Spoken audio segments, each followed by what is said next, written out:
Good day, everyone. This is Lowman02 on the 2nd of January.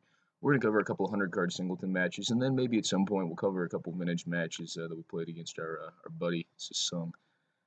So the deck I'd like to highlight today is a deck that I've shown little snippets of, and it really because it's been kind of a deck in progress. And that's a deck I affectionately call the Moderate Storm. And I'll kind of review the deck list and some of the choices we have in there, and also some options on where we're going. And, this may be a more boring video because we're going to get to gameplay last. But, I think this is an important part of this format, 100-card singleton specifically, is the deck building.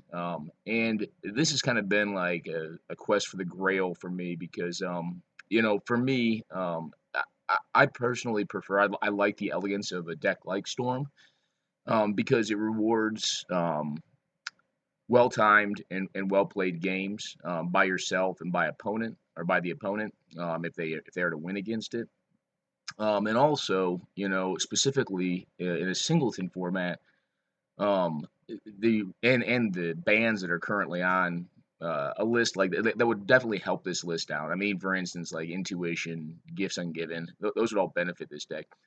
Yawgmoths will, but I mean, I'm not suggesting those cards get back in because they do allow some pretty busted stuff across the spectrum of different decks. But when you're looking at single copies of cards in a deck like this, I think it's a lot more difficult than you'd think to pilot a deck like this. And what you lose, when you're playing, this sort of deck is going to be your ability to interact with your opponent.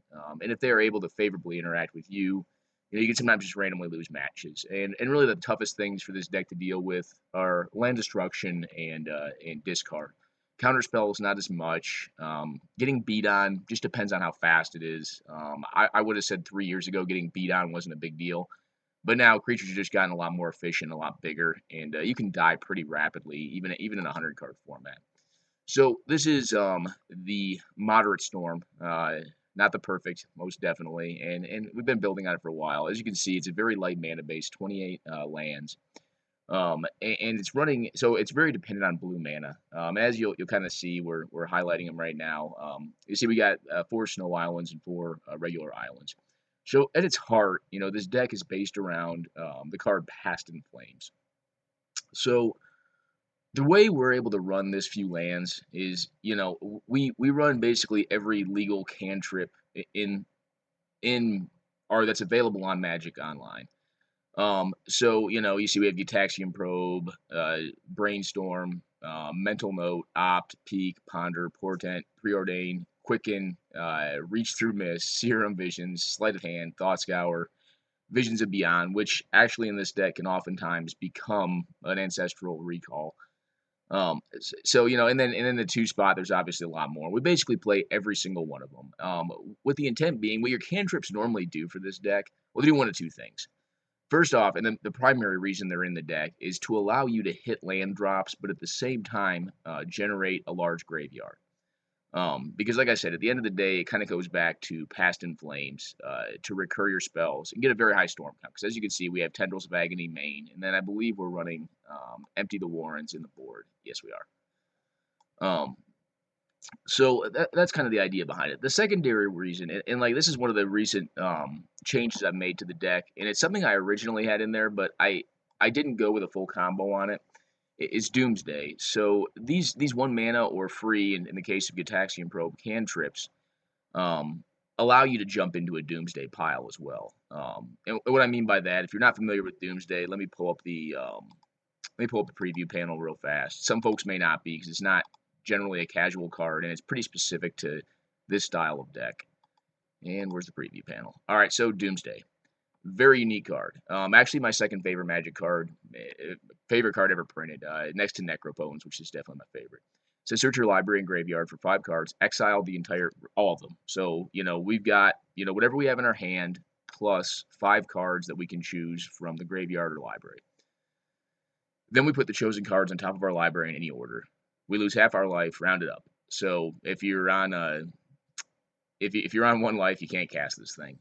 If you're on 2, it's going to be very difficult to win because generally it involves Gitaxian Probe when you're behind. Okay, so Doomsday, what it essentially allows you to do is one, it allows you, if you just brick on tutor effects, it allows you to get Tendrils of Agony within your reach. So if you've already reached a relatively high storm count, you can still storm kill with Doomsday. It's actually a very good card for storm killing because it allows you to put draw, mana, and win con inside your library, which becomes 5 cards. Um, it also combos out very well with this little guy right here, Laboratory Maniac. It's not very hard for this deck, once it gets Doomsday off, to win the turn it plays. Sometimes it does not, and we'll show you a couple matches. One in which we cast Doomsday and win the turn we cast it, and one that we cast Doomsday and we have to pass it back to set up, invest in a win the following turn. So, this came out for a while. I put it back in. I've actually been very happy with it. I think it gives the deck a lot more range. And it's another tutor, which tutors are very limited in this format. Unconditional tutors are very limited in this format, and we're not able to play, like cards like Mystical Tutor right now. So, and maybe never in this format. So as you go through the deck, really you have, only certain types of cards. You have win cons, Labman, Tendrils of Agony, which are it. That's really high. I mean, I guess you could beat in with like Thing in the Ice and like Young Pyromancer, which are really just in there to stave off early beats, and to, I guess they're alternate win cons, but they just combine really well with what the deck is up to, and they're pretty efficient. You have Bob as well, but I mean the mana curve is really low. We're really not looking for this guy to beat the life out of opponents. We're looking for him to draw us cards and probably beat more of our life out. So we do have other win cons, but really, realistically, how this deck wins is through Labman or Tendrils, I guess, or empty post board. So when you look through the deck, really, you have certain sets of cards. You have mana production, fast mana production, which is what some of the cards are, recursion, cantrips, and then win cons, and then basic lands. So if it doesn't produce mana, it doesn't recur spells, and it doesn't win me the game, or produce mana, it's not in the deck. That's kind of the theory that goes into my build that I've got here. Some of the cards that are exceptions to that, to correct myself, are the tutor effects. Infernal has kind of been, it hasn't produced for me. I think if LED or Lion's Eye Diamond rather were to get unbanned, this card would go from mediocre to pretty strong in this deck. So that's kind of the deck. I mean, we could run through all the cantrips, but basically it's all of them, and you can see the deck list here. If you're curious about any of them, let me know. Nox Revival, actually great. This card is negative card, it's card disadvantage, but generally the card you're getting with it is going to produce you card advantage or mana advantage in this deck. Candelabra, Golden Oldie right here. This right here is really a combo with either High Tide or Mana Flare. Both of which are great, and it also adds a storm count. A couple funny things. You have like I think one X spell in the whole deck, which is Repeal, which combines very well with Candelabra, Snapcaster Mage, Augur to a lesser extent, Seagate to a lesser extent. You can use it to protect your lab man if they like have a Swords to Plowshares or something like that. Snap, same thing. So Snap, I guess is another exception. This really so its actual effect is not what I'm looking for. I'm looking for the untap out of this card because it's very efficient at 2 mana. And with my mana producing enchantments and or spells, High Tide and Mana Flare, plus my cantripping creatures. Often I find I target my own creatures with this. You can target others' creatures with it as well to produce mana, but oftentimes if you're doing that, you're not probably winning with this deck. You're just you could be, but you're trying to buy a turn. Maybe it's like essentially using it as a time walk. So that's kind of what you're looking at. Tons of tutors, tons of fast mana, just kind of going through it. You have Dak, great card draw.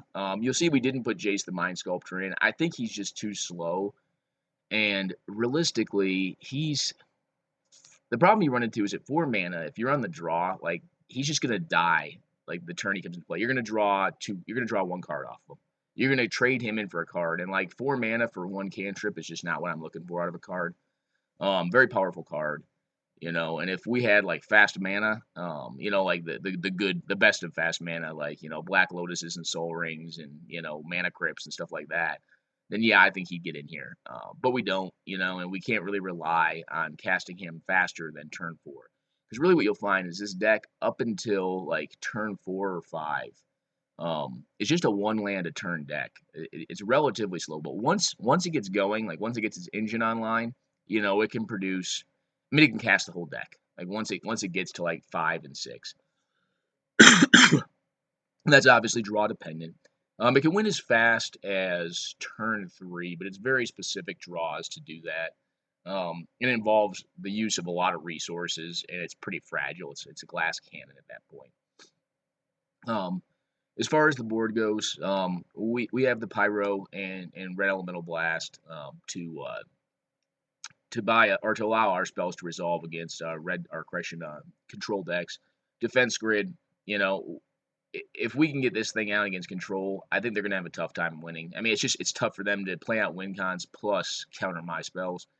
Flusterstorm, same kind of rationale. We can just stop them. It does have the blue blast package, and I put that in there because I think this deck tends to, and it's really draw dependent on the red deck wins player, but tends to lose to red deck wins.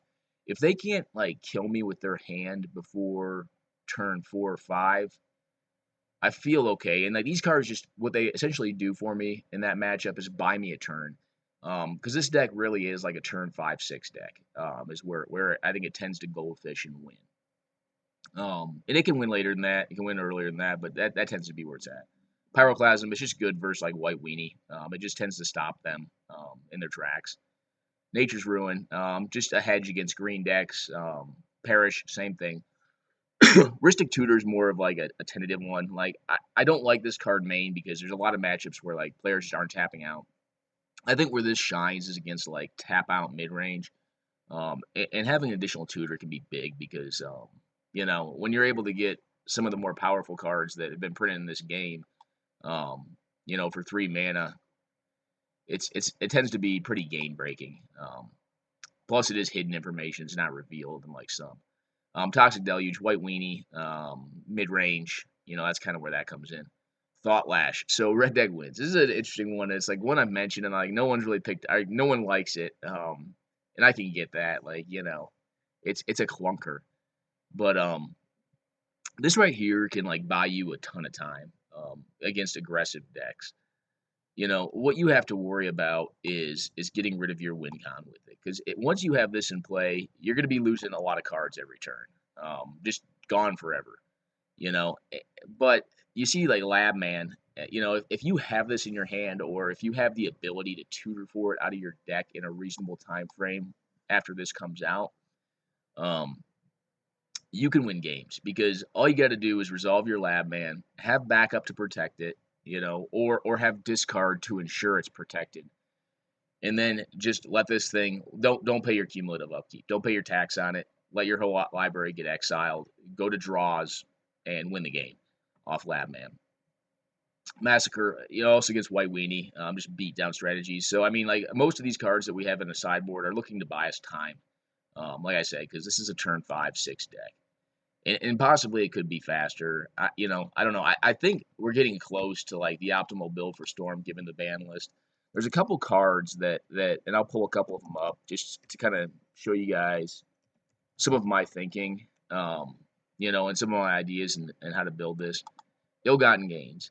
I don't know. Like I think that one's on the verge. Like it's 4 mana. It's a lot of mana to invest, but if I can get any 3 cards out of my graveyard, I can generally tend to build card advantage out of that.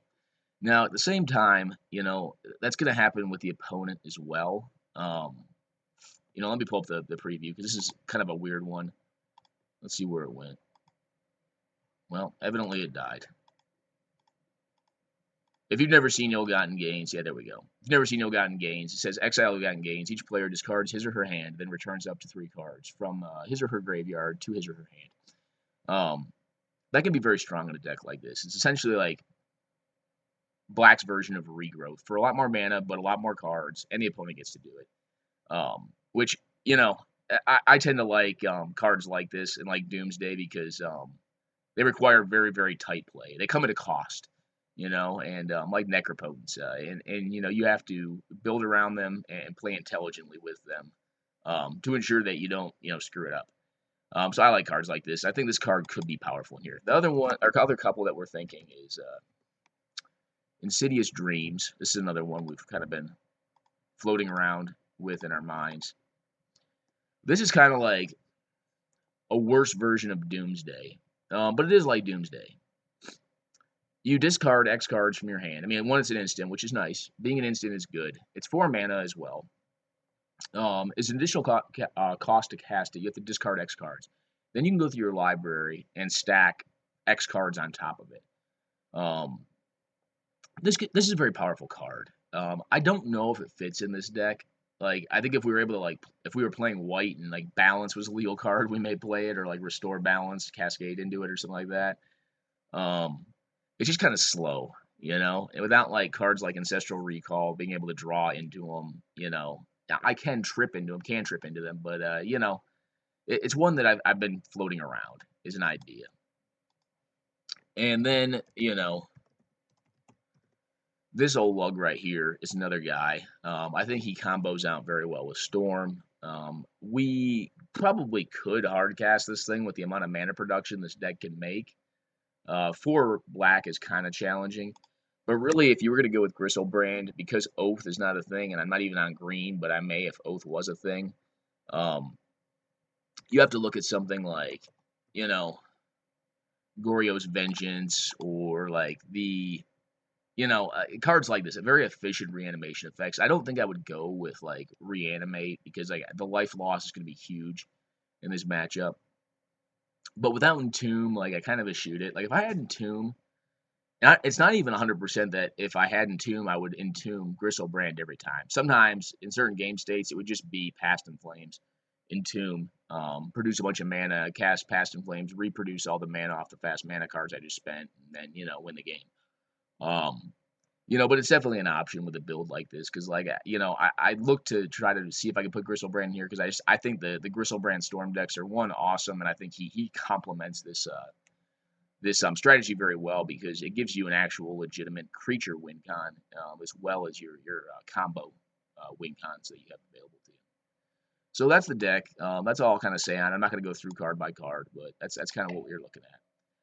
So we'll cover a couple games. This first one right here against Sasung, we get battered horribly. We do win our game 2. So this is our starting keep. We have to pitch it because really we need blue mana. If we have 1 land, that's fine, because, like, we can draw into more lands. And you see we do. Like, this is how the deck works. We trip into lands. Since this point in time, Right in Flames come out, it just doesn't do enough in this deck. We Inquisition. Yes, sorry for the different deck list from what we just showed you. This thing's been going under modification, and, like, I finally just cut right. We get rid of Grapple. This is a very disruptive hand, but it's not a very proactive hand. You know, we draw Force, and we're like, ugh. With the Glenalandra, like, that spells our doom. Like, we can't really beat Glen. That's just a very hard card to beat. I think we play decently well. I think what we end up doing here is snapping to block, because this lowers her clock down by a significant amount. She goes for a mana leak. I force it because it's still going to lower her clock even if I pitch. And I just need time at this point. I don't really need Force of Will. What did I pitch to it? Yeah, Repeal. It's not good here. Repeal is a better late game card for this deck. So we lowered the clock down, bought ourselves a turn, spending 2 cards plus a Snapcaster, gaining 1 off of Peer Through Mist, or Reach Through Mist. Metal Note, great card in this deck. Manamorphose. She lets us cast this, actually. We're just hoping she'll make a mistake at this point. If she, like, spends her Glenalandra on one of those nonsense cards, like, you know, maybe we can get there. But she sees through our shenanigans and just sits there with her Glenalandra and says, hey, cast a win con, or cast something that's going to get you a win con that you can reasonably cast. Activates her Hissing Quagmire upon pass over the turn and attacks for lethal, or would have attacked for lethal if I hadn't conceded. Alright, so this game is a Doomsday game. We had put Doomsday in by this point. The deck received further modification. This hand's A Mox Diamond, you know, may be a card that can come out of this deck, because the deck is so reliant and so light on lands. It's just very good with Storm count. That one's questionable. It may be an additional land. We may go to 29 lands at some point. That is still in there. You know, and as I'm watching this, I'm kind of considering that may not be the best inclusion. I don't believe we pop the Misty here because we want what's on top of our library. Yeah, we just want to keep on drawing through. So we left that, and then we're going to draw into, what was the next card? Maybe Snap. No, Jace. You know, which if this thing can survive a turn, which I don't think it does. No, it does actually. She has a Liliana the Last Hope. She attacks in hoping we'll block and make the mistake. She'll cast Liliana and do the -2/-1 to the Jace. We don't fall for it. We untap our lands here. Play on our Arid Mesa. End up getting a Snap, which is fine. We do have the Lab Man, so at this point, like, we're pretty close. We end up going with the Dark Petition, Doomsdaying, and the game, unfortunately, like, irrevocably breaks at this point. But with a Pact, plus the Snap, plus the Lab Man, we have this game. Like, we just won. If she doesn't counter Doomsday, which she says she has a counter, I cannot win this turn. Yeah, no, there's no way to win this turn because I can't draw into it. I mean, I could if I had a Git Probe in the graveyard. I don't, off of the Jace. But even then, like, I don't have enough mana to cast something like Frantic Search to generate mana. So, yeah, we were on Git Probe, Dark Writ, Meditate, Lotus Petal, Manamorphose. And what the play had been, the stack on this thing had really been to put Meditate as the top deck. Actually, correction. Yeah, Meditate is top deck. At that point, we would go into Lotus Petal, Manamorphose, Dark Writ, plus Git Probe. We'd have 0 cards in libraries. We would have drawn the Meditate off of this pile for our turn, cast it, leaving open a 1 black producing land. At that point in time, we would have cast down the Lotus Petal, sacked Lotus Petal producing red, tapped black land plus red floating, cast Dark Ritual, had 1 red plus 3 black, Manamorphose to generate 2 blue mana, cast the Lab Maniac with Pact backup, and then Git Probe to go from 0 to -1 cards for the win. So that was the game plan. The game unfortunately broke. Hope that convoluted line of thinking makes sense. Doomsday is one of those cards, and you can see we're down a lot on time because Doomsday piles take a bit of time. All right, so game 3, I believe we get Liliana the Veiled in this one, which somehow whenever we play this deck, she always manages to have Liliana the Veil. I'm always salty about it. I'm like, oh man, because Liliana is just a card this deck is going to have a tough time beating. We get Diabolic Edicted the first turn. We peek, and I believe she draws Lily. No, she doesn't. Okay, she gets Courser. And we're like, fine, she'll get some value off of it. We anticipate here. And, you know, if we'd known she had the ability to turn 2 or turn 1 our Jace, the Mox Diamond play doesn't make sense. Although we do get a lot of lands off the top. The Mox Diamond, you know, like I said, I don't like playing that because, like, this deck wants its lands. But we had a land-heavy hand. And, you know, if she didn't have an answer, the Jace was going to flip for sure. So we go ahead and Frantic Search. She counters this or puts it on top of our library, which is not good for us. And yeah, this turn she plays the Liliana. I'm just like, ugh. So she did top that a couple turns ago. I'm surprised she didn't play it out the turn she did. Or I'll have to relook what I saw with was it Cabal? The Peak. So we go ahead, you know, we're doing this, but we know the game's probably over at this point. We cast on our Snap. Go ahead and get a Past in Flame so we can discard that to Liliana. Now we're really hoping for a good top deck. We kick out the Past in Flames as expected, draw an island, play on our Candelabra, and now we're just kind of hoping. We're hoping for like a High Tide. And I think we actually get it. Yeah, we do. So we sack into Dark Petition. She has a counter though, and I'm like, hey, don't you want to see my High Tide? And we lose. Yeah, we lose here. So that's that game. That was a loss. Next we'll play Johnny Rogue, who is on White Weenie, Death and Taxes. It's kind of a hybrid. He does have some taxing cards in here. We kick that first one. It has like 1 land that doesn't produce mana on its own, one of the filter lands. Plays a Dragon Hunter. We're like, ugh, early aggression. No bueno. Hopefully he doesn't have a turn 2 play. I think we get fortunate he has no turn 2 play, which is good for us, very good for us. We keep on tripping, and we pitch that, miss. Because like I said, we're just looking for lands off our trips. He must have drawn Selfless Spirit for the turn. We still miss on land. And at this point, we're kind of hurting. But luckily, like, he's on White Weenie, but he's not on a really fast draw. We counter this thing. Because, like, we can't. That's going to be too many beats. And we pitch the first game. We don't hit lands. All right, so. And that can happen. Like, that can happen. On a 28 land deck, you know, it can happen. So this is a great hand. 2 land, Inquisition. Get rid of the Kytheon. We saw Thalia, which we're like, yeah, we got to get rid of that next turn. Kick the Thalia out of his hand. And at this point, his hand's like the Asylum card that gives no creatures to be hit by non-damage, or correction, non-combat based damage. We see he's drawn an Armageddon for the turn, and we get rid of his Swords to Plowshare, so we want our Jace to resolve. He's got a Blade Splicer, and we do draw Duress and get rid of the Grafted Warrior, which I think is just a beating. So we're both very close to Hellbent. He is Hellbent. I leave my Jace up to block. I believe I made my land drop that turn, so I was like, yeah, I made my land drop. Like, let's just leave him up to block and then flip into a walker. That's what we end up going for. I believe we impulse here. And we impulse into Cloud of Fairies, because that's actually, it's not bad here, because it'll allow us to block the Selfless Spirit and keep the Jace alive for one more turn.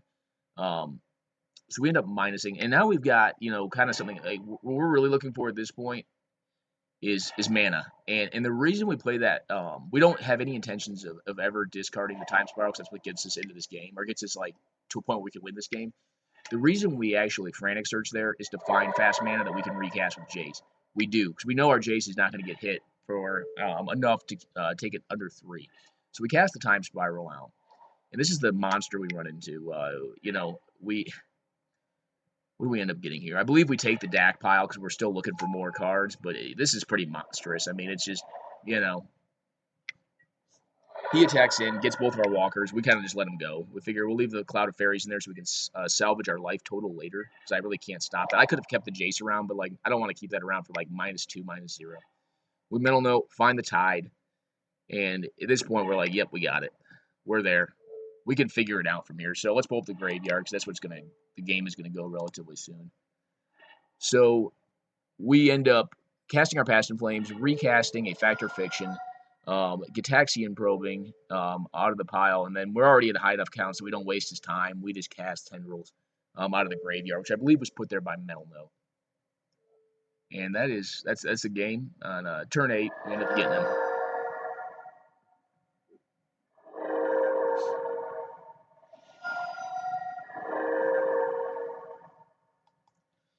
And game 3.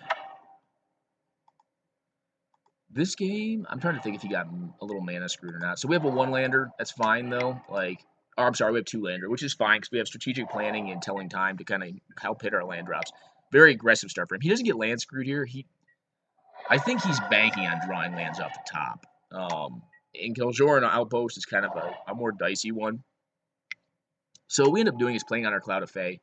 That a quarter paladin, like, it's a beating. So, like, we just want to block it. It's a glass cannon, though, like, being Cloud of Fae kills it. So I'm just like, yeah, let's just pitch the Cloud of Fae. Let's buy her. I think it buys us more time than that card's going to be worth once we hit a card like you just saw, Mana Flare. All right, so we see a London Arbiter, not good for us. You know, we just drew a fetch lance. It's like, ugh. Now we play out the Lab Man because I kind of want to allow him to make the mistake of attacking it with the London Arbiter because I'll trade.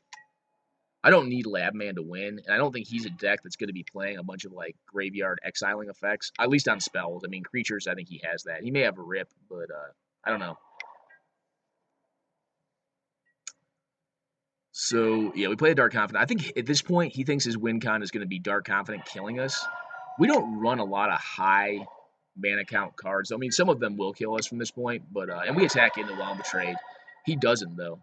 When he attacks him this time, we block with the Lab Man, if I'm not mistaken, because we got to salvage our life total with the mob. You know, and the funny thing is like, you know I have one of my 5-drops in hand. I have decent manipulation in my top deck. Yeah, we find the Tide again. We use the pedal to cast the Tide so we could save, or we can make more mana off our lands. Cast Snapcaster, recasting Tide. And then tap the rest of the lands that we don't need to tap for that. Play out Rain of Filth, sack a bunch of lands, um, eat up his hand with Cabal Ritual, which is just great for Storm count, and then cast a near perfect count for Tendrils. I believe it's a -2 off Tendrils. So that's kind of just a taste of what the deck can do when it runs decently well. And you can see one game we just didn't hit on lands. All right, so we have another game here against Sugar Daddy that we took down with it, and actually we did it by the alternate win con means. Well, one game we did. We used Doomsday in both these games, and I was very happy with the card during these games. So we go ahead and trip with our Gataxian Probe, find a land, cast Cabal Ritual because we know what his hand is at this point, hit his Brainstorm. So my thinking there is like Ponder is more powerful in this situation, but if he hits a land off the top that can cast Ponder or Brainstorm, Brainstorm becomes infinitely more powerful because his hand's not good, especially the fetch in hand. What my thinking was is like, hey, if he doesn't for some reason cast his Ponder next turn, like I'm just gonna eat that thing, and I do.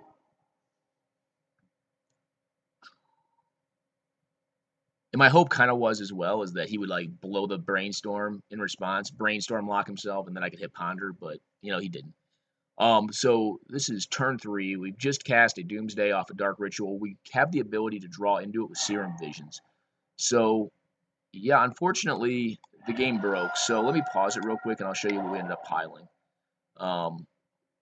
Actually no, I won't. So what ends up happening here, we jump into our pile with Serum Visions because we want to hit our island. So we put one basic land in the pile for next turn, and then a bunch of mana plus a bunch of mana plus cantrips. I believe Frantic Search is one of the cards in there. So I think possibly a sizable misplay by the opponent. Obviously, he drew into Swords to Plowshares because I would have gotten that thing with my discard had I known he had it. But he burns it on my creature to attack him. He may just not be familiar with this combo. And realistically, like I could still storm out from this point. I have 4 cards in library, 4 in hand, 2 in graveyard. Yeah, it's viable for me to storm out. Not very highly probable though. I mean, it's difficult. It is doable though. I don't think with these cards it is though. And I'd also need red mana. So we go ahead and peek, draw into our Dark Writ, cast our Writ, Frantic Search, dumping Turnabout, Forbidden Alchemy, untap, cast the Lab Man out, and then get Probe for the win. And that's how Doomsday. That is a pile that works in this situation for Doomsday. One thing to note that we could have done. Yeah, actually our pile was probably wrong. So we could have actually played around a top deck Swords to Plowshares. And the way we could have done that is by taking out, let me see here. Actually, maybe we could not have.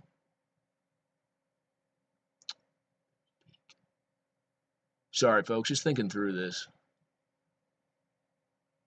Yeah, no, we couldn't have actually. I'm thinking, so the line I'm thinking about is Pact of Negation to get that. And it actually, yeah, it could have worked here. So Get Probe still would have been the last card in deck, but we would have had to use one of our floating blue mana to cast the Mental Note in hand to win the game off Lab Man and replaced Get Probe with Pact of Negation. That's how we play around that. So that was kind of a bad pile. It ended up working regardless, but not a great pile. So interesting, to know that pile could have been better, could have been optimized. All right, yeah, so we go for a Preordain here. This is a great hand. We have 3 lands, which I'm happy to see because, we see a Wasteland. So, like, we hate LD. This deck does not do well against LD. But, my thinking is when he casts a spell, he's land light, and he is. So, like, you'll see he's, like, casting, like, investment spells, like, open the armory. I'm like, cool. I forget what he got. Let's see what he got. He got Spirit Mantle. Okay, attack past my creature. I have, like, I think 12 creatures in this deck, and most of them really aren't creatures. They're like creatures that do something that benefit this deck. Um, we're kind of fine when he wastelands us because we know he's shorter on mana than we are. Normally, we would not be happy with that. But we do have our fixing still. We were able to get Badlands off the Verdant Catacombs. What the name of our game is right now is, and we just found it. We're looking for a way to generate large storm count, and Doomsday will allow us to do that. So we're going to use Doomsday, but in a different way than we did the last game. We briefly considered playing it here, but instead we just tutor and get High Tide so we can just produce a whole boatload of mana. This hand produces tons of mana, and really the card I'm looking for to win me the game is Past in Flames, which I'll find with my Doomsday. So the reason we do that, the reason we use Noxious Revival there, is to get a draw card, which will allow us to win the game this turn. So the only draw card we have available to us is Thirst for Knowledge, which is not the most efficient. It involves some build around in my pile that I'm going to build with Doomsday, which I believe includes like a Candelabra of Kanos, so that I can draw more of the cards. But because I intend on winning this turn, and I intend on winning with Storm, not Lab Man, I want to go to exactly 0 and no less than 0. So if I go less than 0, obviously I lose the game without a Lab Man play. So I end up making all this mana. I cast out the Doomsday, use the Thirst for Knowledge to draw in, discard the Candelabra, Frantic Search to make more mana, drawing down to 0. And I believe it includes a Snapcaster, a Snap, and I think that's it. Yeah, unfortunately, I won't show you the library on the replay, but you'll very shortly see what I had. And apologize for the delays in this. Moto has a very tough time with this card on replays and even in the game. Like as you saw, one of our games broke.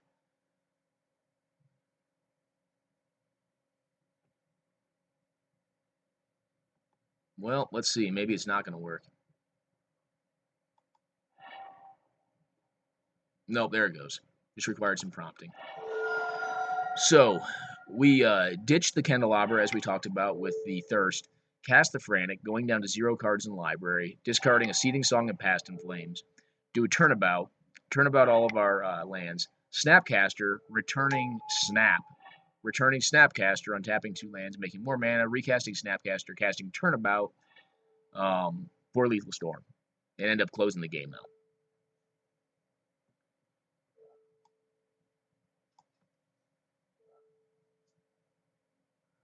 Yeah, so we don't need to watch through me tendrilsing them out, but that's the win. Very cool deck. Like I don't know, some people would say they hate combo decks, and I get it, but to an extent, but disrupt it, just disrupt it, and you can beat it. And the deck is just very fun for me to play because it's a challenge. It is like probably one of the most challenging decks. Actually, it is the most challenging deck I've played in 100 card singleton by far. Definitely not the best. Like it's not the best. Like it's fun for me because it's a puzzle box deck. It's very difficult to play. It's been very difficult to build. And at the end of the day, I think it's very elegant. Like I think the way it wins is very elegant. And it's pretty creative and interesting. Okay, so we'll cover a couple games of Vintage. If you care for the format of Vintage, go ahead and watch on, and you can check out a couple games. I believe it's Landstill versus Black White Eldrazi, and then Mentor versus Blue Red Moon, which is like a thing in the ice deck. All right, so that's it for 100 Card Singleton. I hope you enjoyed them. If you did, please join us if you're not currently playing it on Saturdays at 3:30 or 15:30 Eastern Standard Time. For the continental United States. You can register for that event. It's a player-run event on Gatherling.com, saying Gatherling.com, and it's called the Chainsaw Massacre. The host is ML Berlin. Any of the folks you see me playing in the 100 card singleton format, if you want to add them as a buddy and you're interested in the format, please go ahead and do that. It's a very fun format, very, very build intensive. So this is Vintage right here. This is actual factual Vintage. We'll kind of go into this game. We're on land still. Our draw is not suited us well. Really what we're looking to do is hit lands with all this draw and all these time walks, and yeah, we just don't. We have like a bunch of land stills and a bunch of counters, and against Cavern of Souls, I'm pretty sure I'm going to lose. I go ahead and drain this. I know I can't draw anything that's going to be viable for me to play off of it. So this is a funny deck. This landstill deck is really hilarious to me.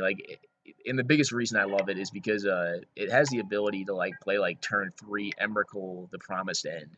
which is like one of its win cons. It's like it's one creature win con. I mean, but really how it wins is through just sheer card advantage. It's just a hard control. It's like the most viable hard control deck in Vintage.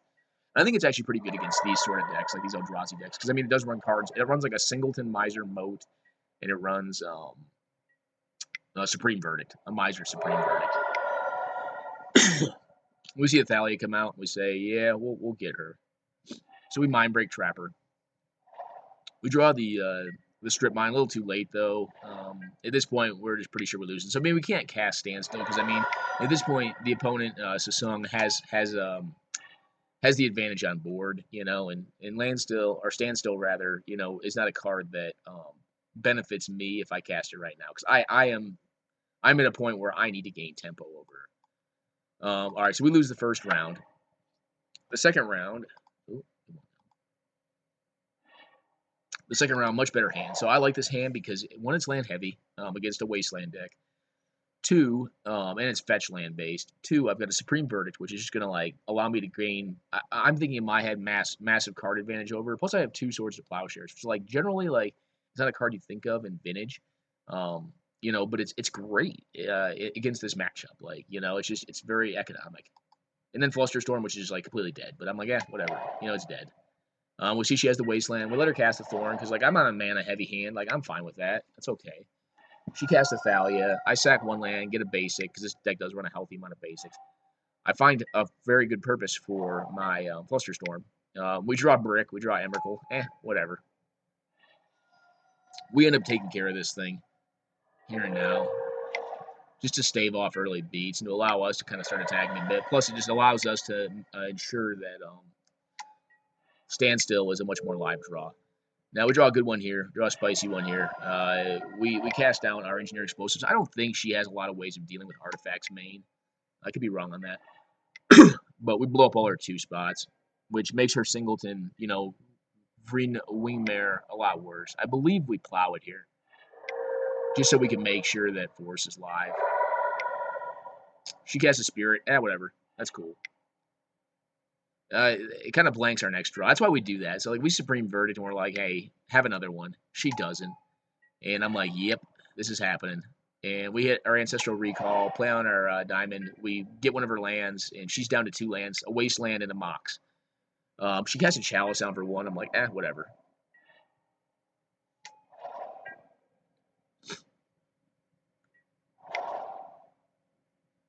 And I believe, yeah, she casts on a Thought Knot. We just hard cast Force on it, because we want our Emrakul to resolve. And we're actually, I think we're 1 land away. I think we need 9. 2 lands away. So we end up digging through time. We find a Crucible and a Standstill. So, yeah, this happens. We play out the Crucible. We've made our land drop already this turn. And then we play out the Standstill, which is like game. Like, I don't think she can beat this. She plays that out. You know, I mean, obviously she can get it. So she does have Artifact Hate, but, you know, we get 3 cards off of it, which is just like, how are you going to beat this, son? We get our land we need. We go for our last Tundra, and then we hard cast Emrakul of the Promised End. And I don't know why she doesn't concede here. That's game. She goes ahead and Wasteland us because she has to. So we don't get to do a lot on her turn other than like just waste her poor little Phyrexian Revoker. We cast Snapcaster Mage, and just for lulls, we cast Ancestral Recall into the Chalice. But really, we're doing it just to increase beats, and then we're gonna play a Jace after that, and just beat up her top deck and hit her, you know, 2 turns and win. So she finally packs it. I think she should have probably packed it in once the Emrakul came down. I don't think she was beating that guy, or that gal rather. So last game, see a Strip Mine, not good. We forced this thing because what we really want to do is get this down right now. We want to get Standstill down because our hand's not great. We need action. So, you know, we don't draw a lot of it. Like, it's like, I think Sung ends up misplaying this one. So she Thought Knots me. She takes the Standstill. I think you take the Jace here. But, you know, I could also see her rationale for that because I have 2 Mishra's Factories, and, like, eventually they're going to be able to block. So I have, if I get 2 of them in play, and I activate the one that does not have Summoning Sickness, I can pump it with the other Mishra's Factory and pump it during block to a 4/4. which can trade favorably with the Thought Knot. So yeah, I guess I can kind of get behind that line. I draw the best possible in mana drain here, and my thinking is like, hey, if she casts anything, like anything here, I'm gonna mana drain it. I am going to play out my Strip Mine or Eldrazi Temple, and cast the Jace, bouncing her Thought Knot Seer, drawing a card, and taking her off mana for it. And we get the this hand just sets up very well, as you'll see. So she strips us. We tap the blue.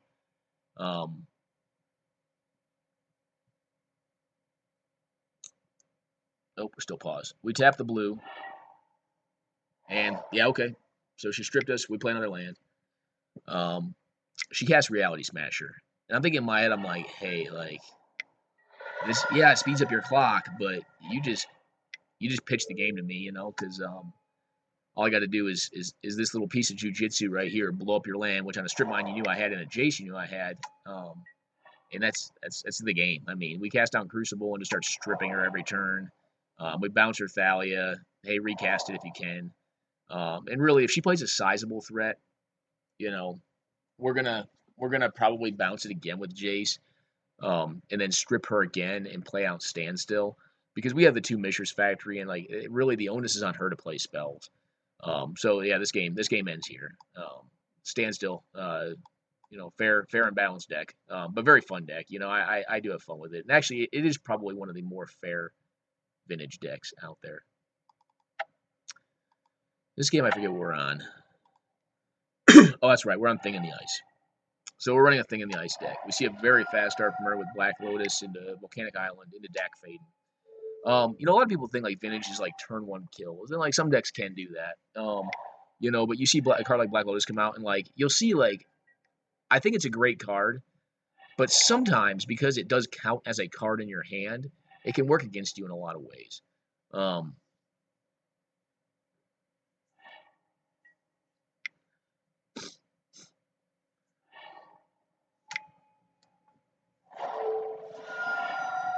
All right, yep, we know our hand. It's Mox, Mentor, and then 2 Preordains. So we possibly misplayed there. What my thinking is, she may have been relying on Dak after those two cards right there. Plus, I didn't want to get blown out. I wanted to force her to use her mana on her turn if she had a card like Metal Misstep. Or she had to discard cards she didn't want to discard if she had Metal Misstep to counter that. That's probably wrong. I probably should just kill that on my turn.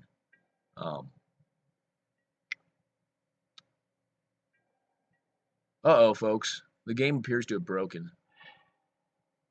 Well, we'll have to edit this game out. Unfortunately, yeah, we end up winning this one. Yeah. Let's see if the second match is any good. The second round. We end up winning that one. This one was a great game, too. So, I like our hand. Like, it's a great hand. We have Ancestral Recall. We're going to cast it on her upkeep. Protect it with Mental Misstep if she tries to counter it, and then force her to use a Force of Will. She has this. Okay, you got it.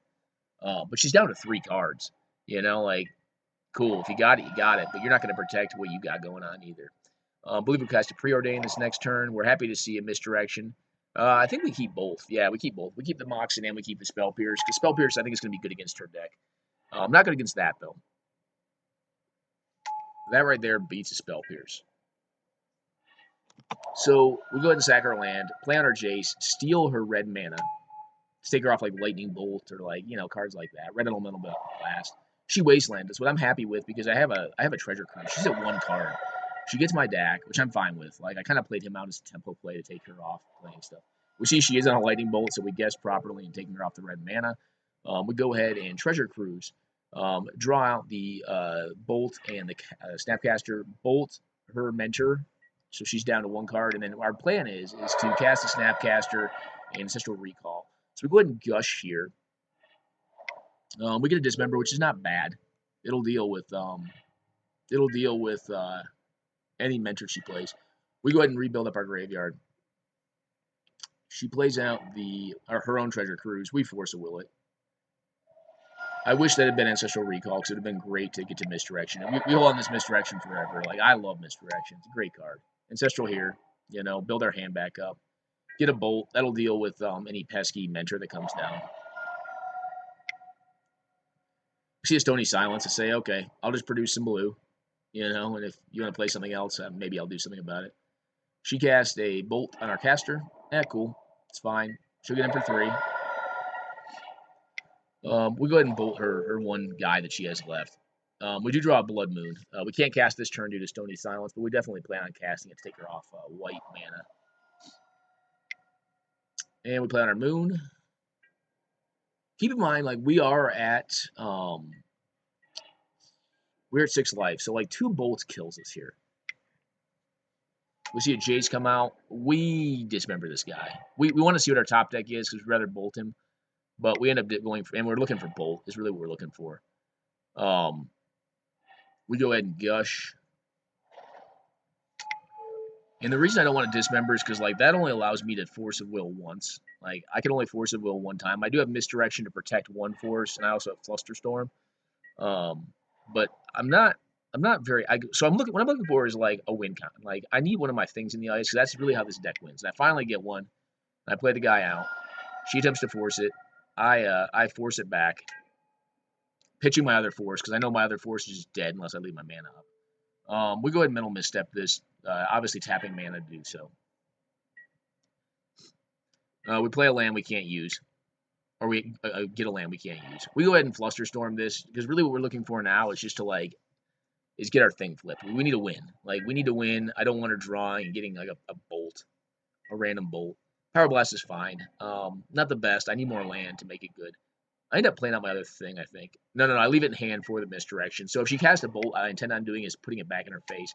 When I draw the third one, I guess like they're all sitting on top of each other. They come in packs like Siege Rhinos. We draw Force. Fine. Actually, Force is good here because, well, it's okay. Like, if I have one more mana, it's great because then I can leave up Force, Hardcast, plus Pyroblast, plus Misdirection. So we get bolted here. We go ahead and misdirect the bolt, and she doesn't have another one, which I guess we're lucky on. So when we misdirect the bolt, it goes to her face. She goes down to 13. We attack in for 7, and that probably would have been the game. I think she probably should have seen her top deck first. But she may have just been assuming we're on better cards than we were. I mean, we have got 2 mana production cards in hand and then a force. So that was our vintage match. Sorry, the first part of it was broken there. Don't know if you enjoyed vintage or not. And we'll go ahead and cut the video at this point. Hope you enjoyed it. And if 100 card singleton specifically is a format that interests you, then I hope you'll join us on Saturdays. I already kind of gave you the details for that. And if you are interested in a game of Vintage, Legacy, 100 card singleton, Commander, you name it, and I'm on, go ahead and hit me up. I'll be glad to play it. All right, take care now.